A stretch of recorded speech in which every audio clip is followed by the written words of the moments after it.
Hello, my dearest friends. It's me again, and it's time once more for a story. A horrible dating story. This is from r/dating hell. This is from Reddit user Bonesy Decay. I like your name. This is embarrassing movie date. Okay, well, I don't know what to expect here, but yeah, here we go.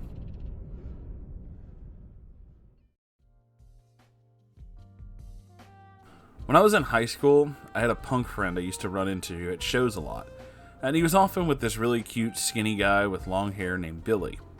I always thought Billy was hot. Fast forward about 2 years after high school, I find out that Billy and I were attending the same college. He asked me online if I wanted to meet up with him between classes, and I said yeah. I didn't recognize him at first, and apparently I walked right past him. Eventually he texted me and figured out where I was so we could go hang out in his car. I was incredibly disappointed. He looked nothing like he used to. He gained a lot of weight, cut his hair much shorter. I distinctly remember he was wearing ugly red pants that didn't fit his body well at all. They looked handmade, in a bad way. He also kept talking about the fact that he had a Prince Albert, which I don't care about. When he asked me out on a date, I said, okay, I mean, what's the harm in it, right? It was rare for anyone to ask me out on a proper date. He picked me up from my parents' house the next night, and we went to a nearby theater about 7 minutes away. Unfortunately, once we got there, they really wanted to see my ID for the movie, and I didn't have it on me, so we have to go back. He acted really annoyed and inconvenienced that I left my ID at home, even though it wasn't that far of a drive, and we were pretty early. Anyway, we get back to the theater and see Strange Wilderness. This movie had been in theaters for a few weeks at this point, so the theater itself was near empty. It was just us, another couple, and an older dude by himself. Throughout the entire movie, Billy laughed at pretty much every single joke. Well, I wouldn't call it laughing, really it was more of a loud, high-pitched giggle. At first I thought it was fake, but he kept giggling like that. It was really off-putting. After a short while, it became obvious that the other 3 people in the theater were no longer laughing at the movie's jokes, but at Billy's laugh. It was that ridiculous. As the movie wore on, I got more and more embarrassed. I remember thinking to myself, I am never seeing a movie with this guy again. When we left the theater, he immediately turned to me and exclaimed, "Well, that movie was awful. I didn't like it at all." What the fuck? Then why was he laughing constantly throughout the entire thing? I was very confused. When it came time for him to drop me off, he stalled in the driveway and asked me to make out with him. I told him no, absolutely not, because my dad was weird and would definitely be watching us from his office window. He completely ignored my request, put the car in park, and started playing music. What did he put on? Barry fucking White. I could not believe it. Oh my god. This man's. So awkwardly, I made out with him to Barry White in his dirty car in front of my parents' house. I felt the same embarrassment I felt when we were in the theater. It took everything in me not to burst out laughing. I have to assume somebody told him to put that music on for girls as a joke, but he took it seriously. For the record, he was also a terrible kisser. We hung out maybe twice after that, but never made out again or anything. I remember at one point that we were in a cafe and he accidentally showed me pictures of his dick to show off his Prince Albert. Real fucking classy, dude. He said, "Oh my god, I'm so sorry about that." And I cluelessly replied, "Oh, don't worry, so fast I didn't see anything." I never saw or heard from him again after that year. I haven't been able to search for him online, but I'm sure he'd be just as unrecognizable and uninteresting as before.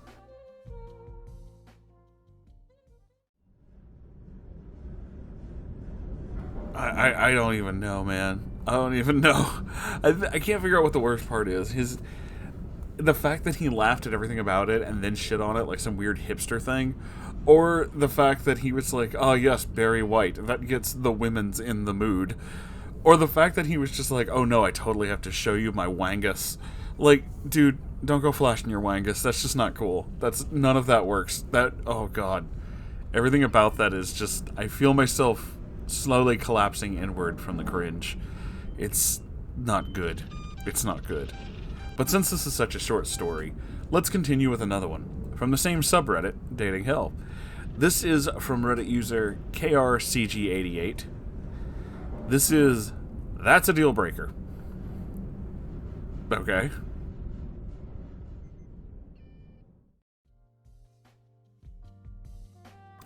So I found this sub through Fatal Walter. Hey Walter, how's it going? And I have a really fun bad date. This takes place my junior year of high school, so 2014-2015. Oh boy. Some background.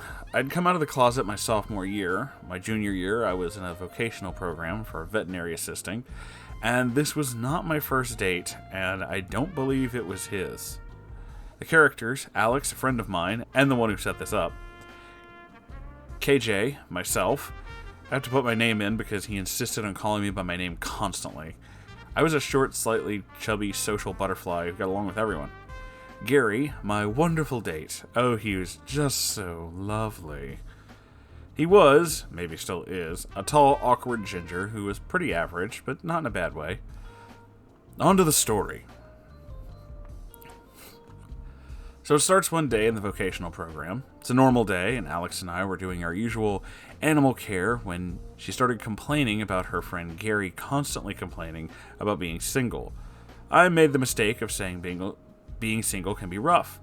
So she sets us up on a blind date. She tells me that we're going to a built sushi place. Naturally, I'm a little excited. I was told Gary was funny and cute and super fun to talk to. Apparently, she said I was a charming dork with a lot to talk about, and I loved helping, which absolutely sold me to Gary.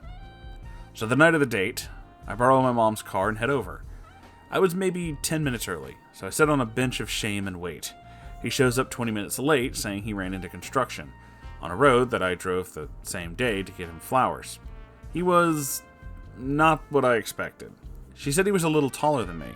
He was almost a foot taller and a lot bigger than me. But I thought, that's fine, he's still funny and nice. Those flowers for me? Yeah, do you like them? I guess it's the thought that counts. Wow, what a jerk. We got our seats and start looking at the plates. I grab a plate and use the chopsticks to take my first bite. Wait, KJ, you actually know how to use those? Yeah, this is a friend's favorite restaurant, so I'm here like every other week with her. Oh, I'm so glad. If you didn't, that would be a deal breaker. Not knowing how to use chopsticks is a deal breaker, bro? That's weird.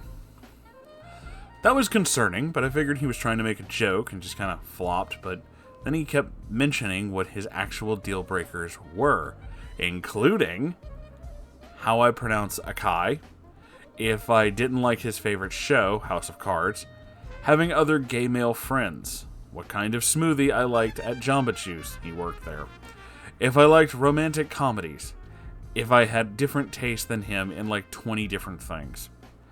And the coup de grace, are you friends with Alex, or you guys just kind of acquaintances? Because she was talking about you, but when I asked her more detailed questions, she didn't know. We're pretty close. It's a bit more of a work relationship than like a traditional friendship. Our program is, okay, because like if you two are really close, that'd be a deal breaker. What the fuck? I was confused. He went on to explain that he was friends with the people from his school that went to the vocational program to learn about guys at other schools. Right?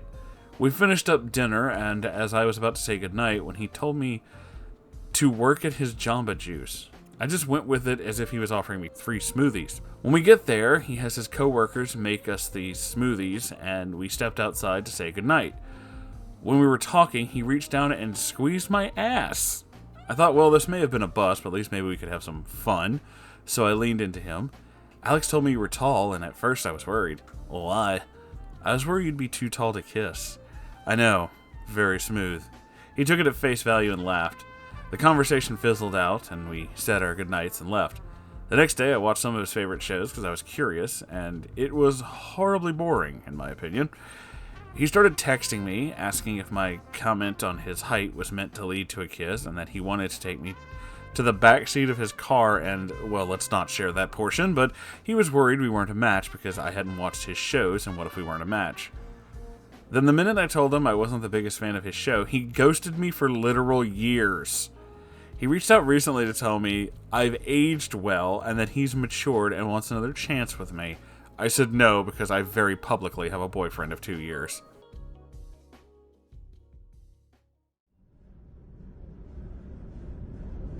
Oh my god. This motherfucker. This is like some weird neckbeard shit. Just like constantly complaining about how you can't find someone and then having like this weird ass list of, you know, oh, well, I won't do this with this. I won't do this with this. And then having the person actually be into you and just being like, no, I can't sleep with you or even date you because you don't like my favorite TV show. Like, bruh. Who the fuck bases their entire relationship on what kind of popular media you consume? That's fucking weird. It's super fucking weird. Side note, though, if you are dating someone and they don't like Moonhorse, dump them. I know, I'm being that petty. Anyway, this was fun, and I hope you all enjoyed it, and I tried to do a little of these, so I hope you enjoyed the Dating Hill stories. If you did, please like, comment, subscribe, all that good stuff. I have a Ko-Fi and a merch store, and I greatly appreciate you checking both of those out. If you can't, that's okay too. I have my own subreddit, r/Moonhorse Stories. You can leave stories there. Whatever kind of story you want, I'll check it out. I also do live streams every Saturday. You can come watch those. They're like this in many ways that it's not. There's also a place where you can send me weird things in the mail. Yes, that's true, and I will open them in a video. The links to all of these things, including the address and other things, are in the description of this and every video. Make sure you check it out. I love you all so very much, and I'll see you in the next video, guys. Goodbye, everybody.